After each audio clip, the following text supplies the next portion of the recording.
Hello everyone, welcome back to the show. Thanks for tuning in. My name is Mike, and today we're going to be talking about the trade checklist for the dynamic iron condor.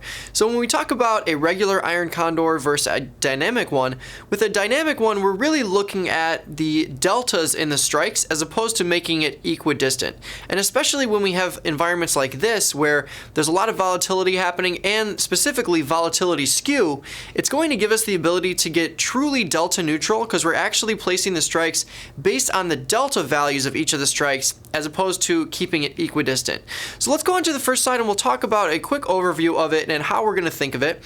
So as you can see, it does look a little bit different than a normal iron condor. A normal iron condor, we're going to pretty much have an equidistant side on the call side as well as the put side, and the widths of those spreads are going to be equal as well.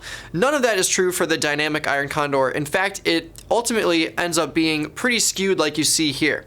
But at the end of the day, we are able to still collect a credit because we're selling an out-of-the-money call spread against an out-of-the-money put spread, which gives us that ability to collect that credit, which is always going to be good for our position and our theta position overall. But really, when we're looking at a dynamic iron condor, it's going to be a truly delta neutral strategy. It's going to be defined risk, and it's going to incorporate that volatility skew, whether it's a normal volatility skew where the puts are trading richer than the calls, or if it's a reverse volatility skew where the calls are trading richer than the puts. Regardless, this sort of iron condor is going to incorporate that into the strategy. So for that reason, we do have a skew neutral assumption. So we're not just looking at neutral in terms of equidistant on either side. We're actually accounting for that skew, and we're really getting truly delta neutral with this strategy. And IV environment is going to still be high at best because at the end of the day, we're selling the premium, so we want those contracts to contract in value, which would allow us to buy back that spread at a lower price and ultimately get some profit out of this. But let's talk about what will happen if the stock price goes up, stays the same, or goes down on the next slide here. So just like the regular iron condor, it's going to be exactly the same. So when the stock price goes up, our call prices are going to increase. And since we sold that call spread, that's actually going to be bad. We want the call spread to decrease over time. But when the stock price goes up, that's not going to happen. Usually the call prices are going to increase in value, which is going to put us at potentially seeing a loss on that side of the spread. However, we are going to see put prices decrease, which is going to be good for us overall. So depending on what side we've collected more or what side we're taking more risk on, one side seeing some losses might not be the worst thing in the world, which is why I've got it highlighted in orange here. But ideally, we would want this stock price to stay pretty close to where we positioned the strategy in the first place. So if the stock price was here when I put this on and I was completely delta neutral, I would want it to stay right around there. Or maybe even if it came down just a little bit, that would be ideal because we're going to have the out-of-the-money options be pretty far out of the money over time, which is going to allow us to collect that premium and buy it back for a lower price. So here I've got this highlighted in green because this is the best case scenario. We're going to want the stock price to stay in between that range there and really let that theta decay work for us, which is just the daily rate of decay of all of these options. And since we sold the options closer to the stock price than the ones we purchased, we're going to have a credit that we're collecting, and for that reason we have a positive theta effect.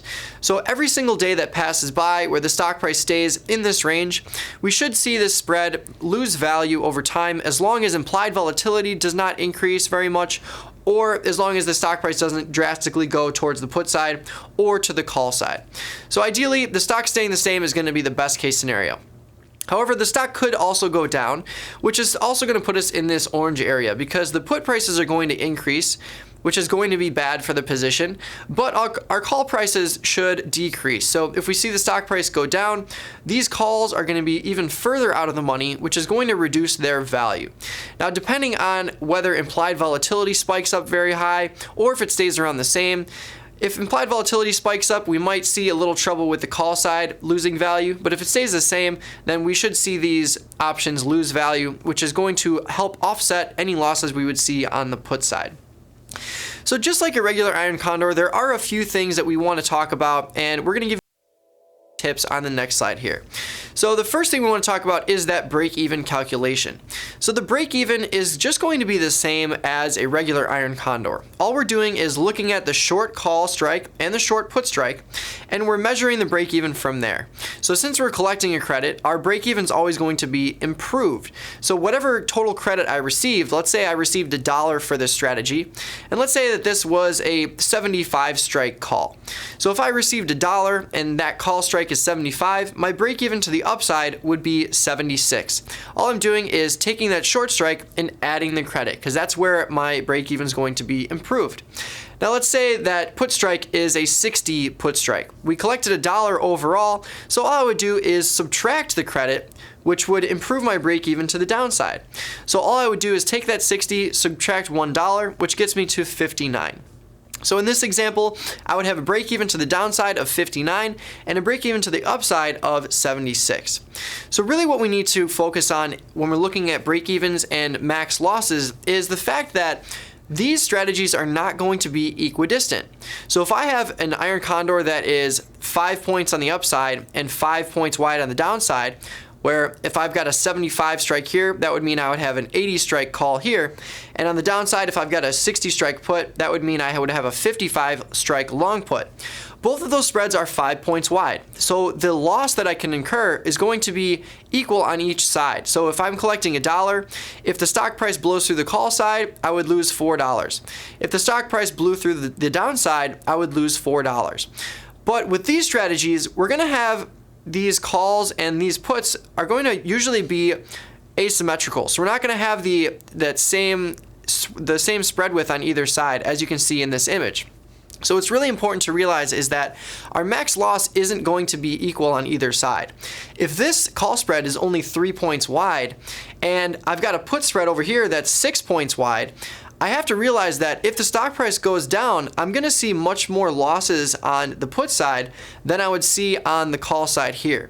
So it's really important to realize that usually when we're deploying these strategies, the spread width is not always going to be equal. And in fact, usually when implied volatility is higher, that spread width is usually going to be more different.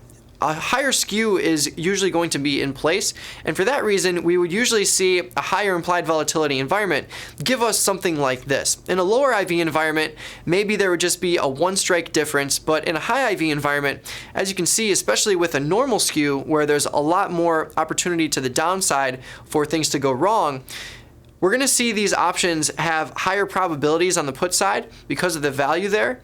And because of that, we're going to have to move further away and create a wider spread on that put side. So it's really important to remember that. But just like a regular iron condor, when we're talking about managing our winners, we're going to be looking at that 50% max profit. So if I'm collecting $1 on this spread, I would love to be able to close it back or buy it back for 50 cents. That would ultimately yield a 50-cent return or a 50% return on that investment that I had originally collected. So when we're looking at setting this up and creating this dynamic iron condor, we're not just selecting random strikes. We're actually using specific deltas for each value. So if you remember this, then you'll be in a good spot for the future. So what we like to do is create an ideal setup where we have a delta value of 10 on the long options and a delta value of 20 on those short options. So basically what we're doing, instead of creating an equidistant spread, is we're looking at the strikes in the expiration and we're pinpointing the deltas. So we're going to the call side and we're saying, okay, this short call here has a 20% probability of being in the money, or it has a delta of 20. So I'm going to select that strike. And then we're going to go further out and figure out what long call I can purchase that has a delta of 10. And then what we're going to do is go to the put side. So we're going to say, okay, I'm looking for a short put that has a delta of 20. So we find that strike, and then we go even further out of the money and find the long put strike that has a delta of 10.